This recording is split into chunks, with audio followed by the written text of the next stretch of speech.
Olá, bem-vindo à Hora da Verdade, uma entrevista em parceria Renascença Público, que hoje mesmo pode ler já neste jornal. Hoje, mais uma vez, com um candidato presidencial. O último a apresentar a sua candidatura, esta semana, na Voz do Operário, João Ferreira, apoiado pelo PCP. Eurodeputado desde 2014, é também vereador da Câmara de Lisboa desde 2013 e é reconhecido como o mais forte candidato à sucessão de Jerónimo de Sousa como secretário-geral dos comunistas. Uma substituição que se acredita poder ocorrer muito em breve. Antes disso, como candidato presidencial, cabe-lhe a tarefa de conseguir levantar o partido do pior resultado de sempre, os 4% conseguidos pelo seu camarada Edgar Silva em 2016. Eu sou a Graça Franco e comigo está também a Maria Lopes, jornalista do Público. Maria, vamos começar? Boa tarde.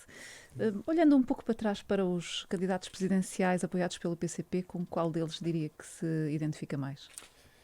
Muito boa tarde. Eu sou candidato a Presidente da República, sou um candidato apoiado pelo PCP. Acho que me orgulho, posso dizer que me orgulho disso. Isso será assim uma espécie de selo de qualidade desta candidatura, no que respeita a muito do que é a sua visão, o seu projeto, as suas ideias, mas eu queria deixar bastante claro que me dirijo nestas eleições a muito mais gente, muito para lá das fronteiras do PCP. Eu tenho dito que me dirijo a todos aqueles que de alguma forma se questionam sobre o presente e o futuro do nosso país e que acham que as suas vidas podem ser melhor, que este país pode ser melhor também, mais justo, mais desenvolvido, num momento especialmente exigente, difícil, complexo da nossa vida coletiva. E eu dirijo-me a esses todos, dirijo-me a todos aqueles, a maioria da população portuguesa que vive do seu trabalho e a que junto aquelas centenas de milhares de micro e pequenos empresários que hoje enfrentam dificuldades inimagináveis, dirijo-me às mulheres que continuam a ser penalizadas por tantas discriminações e tantas violências no trabalho, na sociedade, na vida. Dirijo-me à juventude, àqueles que querem convencer hoje de que vão ter que viver pior do que os seus pais. E todos estes a quem me dirijo, não são ainda votantes do PCP, todos eles. E, no entanto, eu dirijo-me a todos eles. Mas isso é a quem se dirige. Eu estava-lhe a perguntar para quem é que olha, por exemplo, como uma inspiração. Eu percebo a pergunta, mas compreenda que ela acaba, de alguma forma, também por desvalorizar muito do que é esta candidatura. Como disse, eu orgulho-me de ser apoiado pelo PCP. Isso diz muito desta candidatura, das suas ideias, da sua visão, do seu projeto. Outros candidatos que o PCP apresentou noutras alturas tiveram, sem dúvida, cada um os seus méritos. Tiveram também eles muito desta visão, destas ideias e deste projeto, certamente adequadas às circunstâncias que em cada momento se vivia. Isso creio que em cada momento João Ferreira, pesa também muito. Pela sua idade também parece-me que só se poderia inspirar nos 3 ou 4 últimos. Na apresentação, na Voz do Operário, transpareceu... Vai além... vai um bocadinho além da sua idade. Vai além do meu período de vida, digamos assim. Mas, enfim, assim, transpareceu um certo afastamento de Jerónimo de Sousa, que não foi só um afastamento de distanciamento social. Havia uma certa frieza, sem sorrisos, sem cumprimentos. Houve algum desentendimento com o Jerónimo no Comitê Central? Devo dizer que me surpreende a pergunta, porque é a primeira pessoa que me fala nisso. De maneira nenhuma. Eu cumprimentei Jerónimo de Sousa antes de subir ao palco. Tinha estado a falar com ele antes mesmo da iniciativa. E, portanto, mas entrou sozinho? Não há quase que ia sair sozinho? Não há, asseguro-lhe, nenhum afastamento, muito pelo contrário, tirando aquele afastamento que hoje todos estamos obrigados, especialmente em circunstâncias como aquelas, num espaço fechado. Foi o efeito Covid. Portanto, esse é obrigatório nestas circunstâncias, mas tirando isso, posso descansar-vos que não há nenhum problema, pelo contrário. E quando é que foi convidado para se candidatar? Bom, enfim, é algo que não tem... Não creio que seja muito importante. Enfim, há um para percebermos esse processo de decisão, há quanto tempo? Este processo de decisão comporta também uma dimensão pessoal e de reflexão pessoal que naturalmente leva o seu tempo, não é uma coisa imediata. Na noite da derrota, Jerónimo, na última derrota eleitoral, Jerónimo de Sousa disse, referindo-se à candidata do Bloco, também podíamos ter arranjado uma candidata mais engraçadinha. Admite que o seu aspecto também foi a casting no PC desta vez? Repare, para já, refere aí uma última derrota que não estou propriamente a situar. Agora, A de Edgar Silva nas presidenciais. creio que a elevação do debate político não ganha com começarmos a centrar-nos neste ou naquele aspecto do candidato ou da candidata, neste ou naquele aspecto físico do candidato ou da candidata. Eu estou aqui fundamentalmente para discutir ideias, para discutir uma visão que tenho para o país a partir do exercício das funções de Presidente da República e para discutir, em última instância, um projeto que permita vencer dificuldades, desafios, bloqueios que o país Portanto, enfrenta. também pediria desculpa à especialmente nesta candidata do situação. Bloco se tivesse encontrado com ela nessa altura. Peço desculpa. Também pediria desculpa à candidata do Bloco. Como digo, há toda uma dimensão de disputa que eu não queria trazer para esta candidatura. Não é esse o seu sentido. Esta é uma candidatura que se quer afirmar pela positiva e, portanto, há aqui toda uma dimensão de disputa estéril que eu percebo possa ser mais interessante do ponto de vista jornalístico, mas que eu não estou francamente interessado em trazer para estas não eleições tem a ver e para com o esta interesse campanha. jornalístico, tem a ver com aquilo que é uma frase machista dita por um antigo, um camarada atual que é presidente do seu partido, ou seja, secretário-geral. Nunca faria isso. Tive o cuidado, no momento da apresentação desta candidatura, creio que foi dirigir-me em primeiro lugar a todos aqueles que hoje vivem do seu trabalho, que é assim que ganham a vida, com maiores ou menores dificuldades e que sentem até que poderiam viver melhor se o seu empenhado esforço fosse reconhecido, e dirigir-me em segundo lugar às mulheres, que são vítimas na sociedade, na família, no trabalho, de múltiplas discriminações e até a partir do exercício das funções de Presidente da República, que jura defender, cumprir e fazer cumprir a Constituição. Não esqueço que a Constituição atribui ao Estado, como uma das suas tarefas fundamentais, promover a igualdade entre homens e mulheres. Muito bem.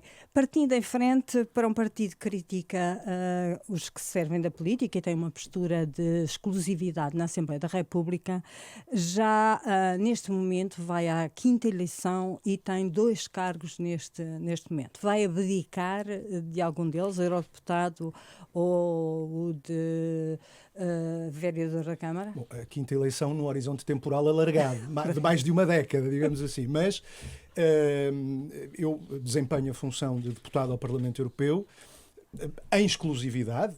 É verdade que sou vereador na Câmara Municipal de Lisboa, mas não tendo um pelouro atribuído, participo, para além de participar nas reuniões de Câmara, há uma grande parte do meu trabalho que é desenvolvido em Lisboa. Seria sempre, quanto mais não fosse pelas funções que desempenho no Parlamento Europeu, porque faço questão que uma grande parte do meu trabalho seja desenvolvido no país, não só em Lisboa, mas evidentemente Lisboa tem o seu peso. Digamos que o facto de ser vereador na Câmara Municipal de Lisboa reforçou essa minha ligação à cidade, mas eu costumo dizer a respeito disso, e sem dúvida que há circunstâncias em que a acumulação de funções se torna exigente, mas seja porque temos do exercício destes cargos públicos um entendimento que não se esgota no envolvimento e na capacidade pessoal, individual de cada um, mas, pelo contrário, é um trabalho normalmente assente num coletivo muito mais amplo, muito mais dedicado, generoso. Seja por isso, seja pelo facto de ter dito muitas vezes, e reafirmo aqui, que o meu trabalho está aí e pode ser avaliado, seja no Parlamento Europeu, seja na Câmara Municipal de Lisboa, aquilo que fiz nestes últimos anos, os relatórios, os pareceres, as perguntas, as intervenções, as iniciativas múltiplas que tive, seja num lado, seja no outro, estão aí, podem ser consultadas, podem ser publicamente escrutinadas, e eu costumo dizer, não temo nenhum tipo de comparação, pelo contrário, até as desejo. Mas lidera listas... Agora, evidentemente, e para concluir a resposta à pergunta, o exercício, o cargo de Presidente da República é incompatível com qualquer um dos outros e, portanto, a perspectiva... Nessa altura farás as opções. Nessa altura não tem outra opção. Exato. Está respondido. Tal como dizia, lidera listas de candidaturas há praticamente uma década, numa multiplicação de funções, que agora até uma terceira função diferente. Não indicia uma certa falta de recursos no partido? Ou é já um tirocínio para secretário-geral? De maneira nenhuma, até porque essas foram apenas algumas das várias eleições que tivemos neste período. e eu disse há quase uma década, mas na verdade em 2009 não fui candidato, mas não encabecei nenhuma lista. E depois assumiu o primeiro lugar. Destacadíssima e muito conhecida dirigente e deputada na altura, a camarada Hilda Figueiredo, que ela e muitos outros assumiram ao longo destes anos responsabilidades também em batalhas eleitorais. Não foi apenas... Sim, mas 2 vezes à Câmara de Lisboa, 2 vezes ao Parlamento Europeu e agora à presidência. E é tão somente isso. É muito e é diversificado para alguém tão novo. Portanto, eu voltava à pergunta, é já um tiro de partida para secretário-geral? Eu percebo o interesse jornalístico da pergunta, mas eu disse isto na apresentação, eu não quero contribuir para desvalorizar estas eleições. E ao responder a essa pergunta estaria não só a desvalorizar as eleições, mas a desvalorizar a minha própria a valorizar a liderança do partido. Eu sou nestas eleições candidato a Presidente da República e nestas eleições dirijo-me muito para lá do que é esse coletivo partidário que me apoia, e tenho muito orgulho nesse apoio. Ele diz muito desta candidatura, das suas ideias, das suas visões, mas dirijo-me a muito mais pessoas. Jerónimo de Sousa disse que a sua candidatura era para levar até ao fim. Pergunto-lhe, no caso de haver o risco de Ana Gomes ficar em terceiro lugar, ultrapassado pela extrema-direita, não faria uma indicação de voto na candidata socialista?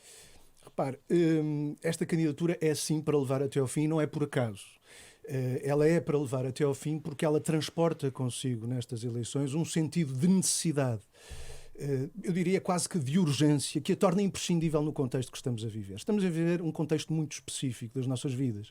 Nós vemos somarem-se problemas e dificuldades estruturais que o país enfrentava, um agravamento súbito desses problemas e problemas novos que resultam da situação de pandemia que estamos a viver. Estamos a ver pessoas todos os dias a perderem o emprego. Estamos a ver todos os dias aproveitamentos das dificuldades que estamos a viver para atacar direitos, não apenas no plano laboral, mas num plano social mais amplo. Estamos a ver, ao mesmo tempo, a falta de resposta ou a insuficiente resposta a muitos desses problemas que as pessoas estão a enfrentar. Trabalhadores, micro e pequenos empresários, que não encontram na ação governativa a resposta que se impunha e que era necessária, não apenas para responder aos seus problemas imediatos, mas para ultrapassar essas dificuldades estruturais que o país vem carregando. E é neste contexto, eu não quero deixar de fugir à sua pergunta, é neste contexto, e a partir de um sentimento de identificação com estas dificuldades que o país enfrenta, mas também de um sentimento de superação, de que é possível superá-las e que o caminho para a superação dessas dificuldades está em grande medida, eu identifico esse caminho em grande medida com o projeto que está vertido na Constituição, com o regime democrático que saiu da Revolução de Abril e que está consagrado na Constituição da República, Ferreira, com os caminhos que a Constituição aponta. Esta candidatura é imprescindível. Era aqui que eu queria chegar. João Ferreira não viveu na clandestinidade, não participou pela sua idade nas lutas antifascistas, não tem idade para ter participado nisso. Eu pergunto-lhe, a escolha do comunismo foi uma herança de família ou foi uma opção sua? Deixe-me dizer-lhe que, em primeiro lugar, volto a dizer, não confundamos a idade com uma memória histórica coletiva que podemos conhecer, até em certa medida sermos intérpretes e que nos transcende o período das nossas vidas. E, portanto, eu felizmente conheço bem o que foi em Portugal todo esse período da clandestinidade, da ditadura fascista, tudo o que foi a Revolução, o caminho que nos levou à Revolução, o que foram esses anos riquíssimos do ponto de vista de vivências coletivas genuinamente democráticas que instituíram, que levaram à instituição do regime democrático que hoje temos, que é, sob vários pontos de vista, é bom a gente também ter noção disto, um dos regimes democráticos mais avançados da Europa, que contém resposta em si mesmo, resposta a muitos problemas que nós enfrentamos, e é bom perceber. Então o que é que falta? E é bom perceber, era a questão onde eu queria chegar. Era a questão onde eu queria chegar. Nós temos vivido num conflito entre esse caráter democrático, progressista, avançado do regime e a ação, ao longo dos anos, de governos e de presidentes da República que têm, de alguma forma, bloqueado a plena concretização do projeto contido no texto constitucional. E isso levou a problemas que o país enfrenta, por exemplo, hoje a enorme dependência externa, a enorme debilitação da produção nacional. Um país, para dever menos ao exterior, tem que produzir mais, aproveitar os seus recursos na agricultura, na indústria, no mar, mas também outros problemas, como a insuficiente valorização do trabalho e dos trabalhadores, que nos conduz a uma distribuição injusta da riqueza que o país cria. Nós precisamos não apenas de criar mais riqueza, mas de distribuir essa riqueza de uma forma mais justa. E isto tudo, este caminho está preconizado na Constituição, mas ele não foi plenamente implementado ao longo destes anos. E isso criou problemas, dificuldades e insatisfações que hoje estão na base do surgir. E piorou de com respostas. Marcelo de Sousa? Com Marcelo Rebelo de Sousa, Não quero ainda deixar de ir uma questão que foi levantada pela Graça Franca e que eu acho que é muito importante. É a falta de resposta a problemas concretos, prementes na vida das pessoas. O emprego, os direitos no emprego, a estabilidade, as perspectivas de realização profissional e realização na vida que levam a esse descontentamento, levam algumas forças antidemocráticas, retrógradas, fascisantes, a tentarem manipular esse descontentamento, não para defender o regime democrático que permite responder a esses problemas, mas pelo contrário, para atacar esse regime democrático, deixando-nos ainda mais longe da possibilidade de resolução desses problemas. E é nessa medida que eu quero dizer, não minimizando o perigo que há pouco referia, eu quero dizer-lhe também muito claramente que a maneira, para mim, a maneira mais clara, mais firme, mais determinada de dizer que não a esse tipo de projetos é votar numa candidatura que se assume como herdeira e uma candidatura que é inspirada naqueles que lutaram pela liberdade e pela democracia em Portugal como nenhum outro. E em que é que Marcelo Rebelo de Sousa nestes últimos 5 anos contribuiu precisamente para isso, para que esses movimentos, esses extremismos graçassem? Eu creio, enfim, na apreciação que faço ao que foram estes anos do mandato do atual Presidente da República, digamos que identifico 3, 4 tendências que creio que foram relativamente claras. Em primeiro lugar, foi relativamente claro como em momentos-chave, digamos, eu diria de conflito. Nós vivemos numa sociedade crescentemente polarizada, em que, de um lado, temos os interesses da generalidade da população, trabalhadores, pequenos empresários, do outro temos uma economia que hoje é dominada por grandes grupos económicos. Em momentos-chave de conflito, o Presidente da República nunca pendeu para o lado dos mais desprotegidos. Foi assim na promulgação das alterações à legislação do trabalho. Hoje, muitos jovens foram despedidos e sem direito à indenização por via do alargamento do período experimental, que foi promulgado sem sequer haver nenhuma fiscalização da sua constitucionalidade, quando o próprio Tribunal Constitucional já tinha levantado problemas de inconstitucionalidade a essa norma. Poderia dar o exemplo de áreas como a habitação. Nós hoje sabemos quantas pessoas não fazem das tripas coração para poder ter acesso à habitação em condições que possam suportar. Este foi o Presidente que pôs em causa, por exemplo, o direito de preferência dos inquilinos de um grande grupo financeiro, quando se colocou a possibilidade dos inquilinos poderem exercer esse direito de preferência, essa possibilidade foi vetada. Quando foi necessário defender serviços públicos, nos transportes, na saúde, em que se procurou, revertendo um caminho que tinha sido feito pelo anterior governo, por exemplo, defender o caráter público dos transportes em Lisboa e no Porto, os transportes públicos. Bom, o Presidente levantou dificuldades dizendo que não podíamos vedar o caminho da privatização. Quando se discutiu uma lei de bases da saúde que aponta claramente um sentido de desviar recursos que hoje estão a ser encaminhados, recursos públicos que estão a ser encaminhados para negócios privados da doença, reforçando o Serviço Nacional de Saúde, o Presidente levantou também com sabidas dificuldades a esse caminho. Foi um Presidente à direita. Nesse mas confronto entre os interesses da maioria e os interesses dos grupos económicos, o posicionamento do Presidente, creio que foi claro e não foi pelos interesses da maioria da população. Bastante à direita, mas ainda mais à direita, o André Ventura diz que querer mudar o regime. Se fosse Presidente, também tentaria mudá-lo. Acabei de lhe dizer, como e por dentro? Acabei de lhe dizer que se há coisa que inspira esta candidatura é o regime democrático consagrado na Constituição da República Portuguesa e que resulta da Revolução do 25 de Abril que tivemos. Revejo-me nesse regime democrático. Se há coisa que é preciso, não é pô-lo em causa, é fortalecer as suas raízes na sociedade portuguesa. Contrariar o tal caminho que eu há pouco lhe dizia que tem sido feito de afastamento do projeto contido no texto constitucional. E vê-se mais como um presidente de todos os portugueses ou como um presidente comunista dos portugueses? Eu acho que um presidente que jure, como é suposto o Presidente da República jurar no momento da sua tomada de posse, defender, cumprir e fazer cumprir a Constituição, tem hoje necessariamente, eu diria obrigatoriamente, de ser um presidente comprometido com as dificuldades, com os interesses da esmagadora maioria da população. Mas isto significa também, e era aqui que eu queria chegar, enfrentar interesses poderosos que têm limitado o desenvolvimento do país, enfrentar os tais interesses dos grupos económicos que hoje dominam a economia nacional. Esse discurso não é exclusivo do João Ferreira, ou seja, há variedíssimas forças dentro do Parlamento que dizem exatamente a mesma coisa, enfrentar os interesses económicos, jurar a Constituição de Abril. E o que eu lhe pergunto é, em termos de inspiração, como é que classifica, por exemplo, o regime de Putin? Bom, deixe-me fazer-lhe um parênteses. Eu não sei se há muitas forças a dizer aquilo que eu disse, mas o que eu sei é que há aqueles que, além de o dizerem, afirmam-no na prática, e eu não desvalorizo isto. Atenção que num momento particularmente difícil da nossa vida coletiva, muito recentemente, quando, em pleno período de confinamento, em que foi decretado o estado de emergência que limitou direitos, liberdades inscritos na Constituição, em que inúmeras empresas por este país fora, nós víamos tentativas de aproveitamento sobre os trabalhadores, desregulação de horários, criando dificuldades ainda maiores na compatibilização da vida familiar com a vida profissional, tentativas de cortes salariais, em que era absolutamente necessário, e foi um ato de coragem dizer que as coisas não poderiam continuar assim. Houve quem juntasse, digamos que o discurso à prática, e é isso que eu por queria exemplo, voltar outra vez. tivesse sentido que era necessário. Como é que classifica, por exemplo, o regime de Putin que alia a teoria à prática? Deixa-me como só é que concluir, eu não quero fugir a nenhuma pergunta. Estou então, aqui para responder a todas as perguntas.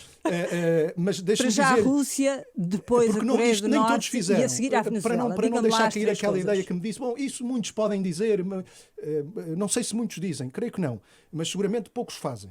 Mas então, e eu estive entre aqueles que fizeram. Por exemplo, estive presente no momento em que era necessário dizer que não podiam continuar um conjunto de abusos. Estive presente no 1º de maio a dizer que aqueles mas diga-me lá em relação continuar. a estas 3 inspirações que eu acho que todos os portugueses perguntam lá em casa. Rússia, o que é que pensa? Repare, vou ser muito claro a respeito disso. Não encontro nenhuma inspiração para além daquela que lhe disse e que é, digamos assim, a principal inspiração. No exemplo que refere, não encontro inspiração particular, mas há uma coisa que Mas como é que classifica aquele regime? Olha, eu classifico a partir do que deve ser o exercício das funções a que me candidato. A Constituição da República diz muito claramente, a Constituição da República Portuguesa diz muito claramente que no domínio das relações internacionais, Portugal se deve pautar pelo respeito pelo direito internacional, pela Carta das Nações Unidas, pelo direito de cada povo a escolher livremente o seu caminho. Eu escolho para o meu país e bato-me para o meu país por um caminho que é muito diferente, João Ferreira, e em muitos aspectos está nos antípodas daquilo que refere. Como é que classifica o regime do Sr. Trump? Eu creio que estou, com a resposta que lhe estou a dar, a ser absolutamente claro. Não está. Diga-me lá, como é que classifica o regime do Sr. Trump? Eu defendo para o meu país algo que é muito diferente de qualquer um dos 2 exemplos que deu.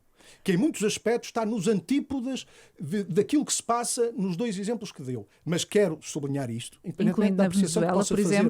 Independentemente da apreciação que possa fazer de cada um desses casos, e até me deu 2 exemplos que são bastante diferentes, deu-me 2 exemplos que são bastante diferentes, a nossa Constituição, e eu revejo-me nessa disposição, garante uma visão que dá a cada povo o direito de escolherem livremente o caminho que entenderem. Última oportunidade de classificar um regime, Venezuela. Ouça, para lhe ser franco, encontro naquilo que defendo para o meu país, no projeto de desenvolvimento que tenho para Portugal, inúmeras diferenças com qualquer um dos exemplos que referi. Como Presidente, como é que se ia relacionar com estes 4 regimes? É isso que importa. Como Presidente, o que é que faria? Por exemplo, um dos elementos de crítica que tenho ao atual Presidente foi, e de resto, foi algo que causou até compreensível repúdio em muitos democratas, a forma como se incluiu entre os primeiros que saudaram Trump, Bolsonaro, até em termos que suscitaram algum repúdio entre muitos democratas, ou Netanyahu. Agora, há uma questão que nós temos que ter presente. O Presidente da República tem que ter esse sentido de, respeitando a Constituição, ter no plano das relações internacionais, é o representante máximo do Estado. E não devia condenar estes 4 regimes? Tem que ter no plano das relações internacionais, por um lado, pautar esse relacionamento pelo direito internacional, pelo respeito pela Carta das Nações Unidas, pelo direito de cada país e cada povo escolherem o seu caminho livre de ingerências, de acordo com a sua vontade. Mas no caso da Venezuela, por exemplo, tínhamos muitas comunidades portuguesas lá. E tem que ter outra coisa, designadamente no caso da Venezuela, que é ter em conta em primeiro lugar, o interesse da imensa comunidade portuguesa Isso que vive e significa trabalha que naquele deveria país. ter atuado de uma forma mais veemente? E neste caso, creio que não devia ter dado espaço a desenvolvimentos, não devia designadamente ter, em linha com o de resto, com aquilo que foi feito pela União Europeia e que se veio a revelar desastroso, ter dado campo para desenvolvimentos, nomeadamente por via do reconhecimento de um golpe, de um presidente golpista, que, em lugar de contribuírem para a distensão do clima social e político e económico, contribuíram, pelo contrário, para um clima de confrontação acrescido. Isso não beneficiou a comunidade portuguesa na Venezuela. Deixa ver se eu percebi. Não é devia ter condenado Maduro? O que não devia seguramente ter agido à margem do direito internacional. É bom termos presente que aquilo que fizeram o Presidente da República, o Governo português e a União Europeia João Ferreira não condena... Está numa minoria. Diga-me só uma coisa, não condena o regime de Maduro? Repare, o que eu lhe disse foi que, a partir do exercício das funções de Presidente da República, nós temos que reconhecer a cada povo e a cada país o direito de, livre de ingerências, poderem decidir dos seus destinos. Isto vale para qualquer um dos exemplos que Mas me deu. acabou de condenar Bolsonaro e Trump. Não, o que eu acabei de condenar foi a postura que foi assumida pelo Presidente da República no relacionamento que escolheu ter com esses dois presidentes que referiu. Ao que acrescentei até o exemplo de Netanyahu, que teve, como sabemos, uma cimeira em Portugal, tristemente marcada por desenvolvimentos que vieram acrescentar dificuldades à paz no Médio Oriente. E, portanto, eu diria que Portugal aí não esteve do lado da paz, nomeadamente por via da intervenção do Presidente da República. E eu acho que nós devemos ter este sentido, porque ele também está presente na Constituição da República, que é afirmarmos-nos do lado do progresso e da paz a nível internacional. Isso não significa condenar Putin? Não, e isto exige reconhecer o direito internacional, exige reconhecer o princípio da não ingerência nos assuntos internos de outros Estados, exige ter um relacionamento entre Estados que respeite o direito de cada um a seguir o caminho que muito bem entenda, quanto ao caminho que defendo para Portugal. Ficou claro. Como digo, está muito bem plasmado no que é o projeto contido na Constituição da República Portuguesa e afasta-se. Não queria ficassem dúvidas a respeito disto, afasta-se em aspectos essenciais de cada um dos vários exemplos que aqui deu, foram vários e até de sentido contraditório, de qualquer um deles. Falemos um bocadinho de futuro. O PCP tem sido contra a eutanásia no Parlamento e tem defendido, em alternativa, a melhoria dos cuidados de fim de vida. Tendo em conta que o processo de eutanásia está quase a terminar no Parlamento e, enfim, há uma grande probabilidade de ser aprovado. O que é que faria como Presidente da República? Vetava a lei? Quero ser absolutamente claro a respeito disso, independentemente de uma apreciação pessoal que cada um de nós pode fazer e da enorme complexidade da questão, dos enormes sentimentos contraditórios até e que nos desperta. Quero ser absolutamente claro, como Presidente da República, respeitaria a vontade da Assembleia da República. Uhum. Portanto, nem pedia fiscalização ao TC. Essa questão tem se sido não houvesse, se houvesse suscitada. uma grande divisão. A haver dúvidas. É que esse tem sido um dos argumentos de Marcelo Rebelo de Sousa, das poucas vezes. Se há uma grande diferença na votação, Marcelo Rebelo de Sousa deixa passar, se não... A existirem dúvidas, elas têm sido suscitadas. Portanto, a partir de quadrantes promulgava. Diferentes. O sentido geral e específico da resposta é respeitar a vontade da Assembleia da República.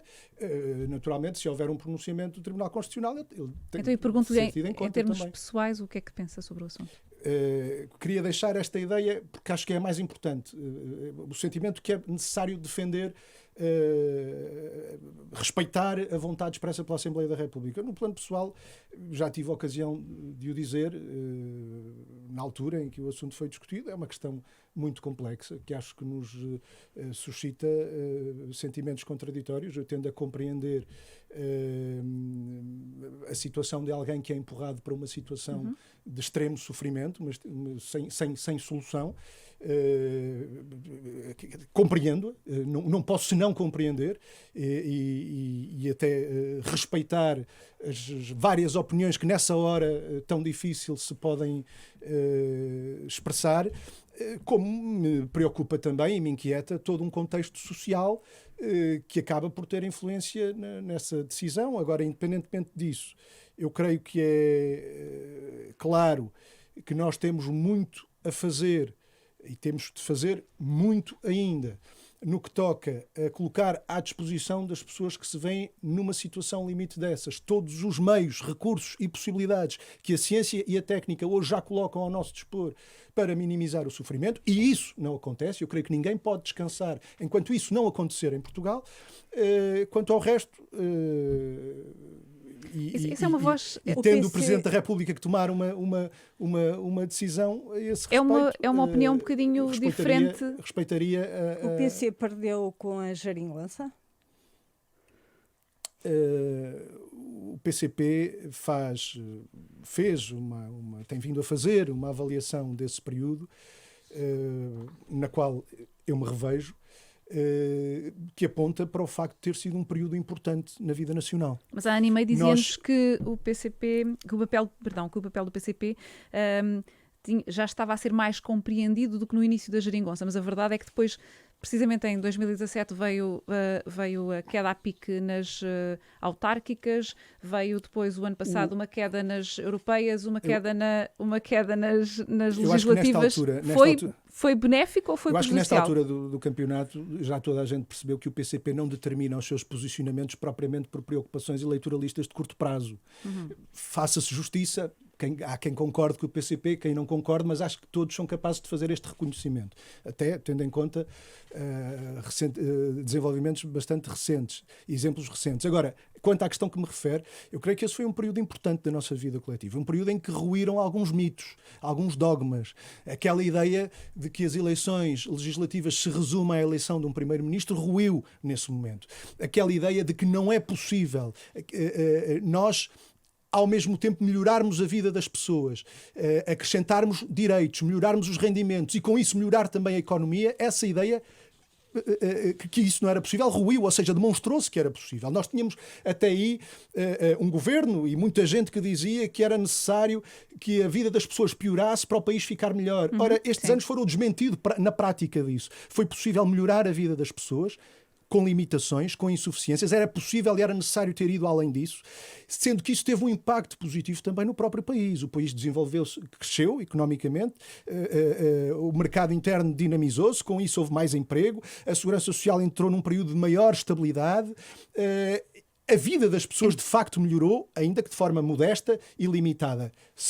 Isso também teve que ver com o facto daquele quadro era o que era, não permitiu outra coisa, mas eu creio que a respeito disso o PCP também não alimentou ilusões, porque teve a preocupação de dizer muito cedo, atenção, não vejam aqui o quadro que torne possível tudo e mais alguma coisa, tudo aquilo que se desejava, não é? Então porque, se o PCP não olha para os resultados eleitorais para definir a sua estratégia, qual é que é o seu objetivo mínimo para as presidenciais em janeiro, tendo em conta que Edgar Silva deixou a fasquia muito baixa? Aliás, foi a fasquia mais baixa de sempre dos comunistas em eleições. Foi replicado em vários órgãos de comunicação social. Eu não estou aqui para me candidatar a percentagens eleitorais. Estou aqui para me candidatar à presidência da República. E trago ideias, trago uma visão, trago um projeto que quero que faça caminho e que vença na sociedade portuguesa. É isso em que estou empenhado, em fazer essa campanha muito pela positiva, que evite as disputas estéreis, que traga para cima da mesa o que são os problemas nacionais, aquele que eu entendo que é a forma de ultrapassar esses problemas a partir do exercício do cargo de Presidente da República. Sabemos que o Presidente da República não é governo, mas tem um conjunto de poderes que a Constituição lhe atribui, que pesam no curso da vida nacional. E eu quero, a partir do exercício desses poderes, mostrar não apenas que me identifico com as dificuldades que tanta gente comum hoje sente em Portugal, mas que, sobretudo, sinto que é possível superar essas dificuldades. João Ferreira, muito obrigada.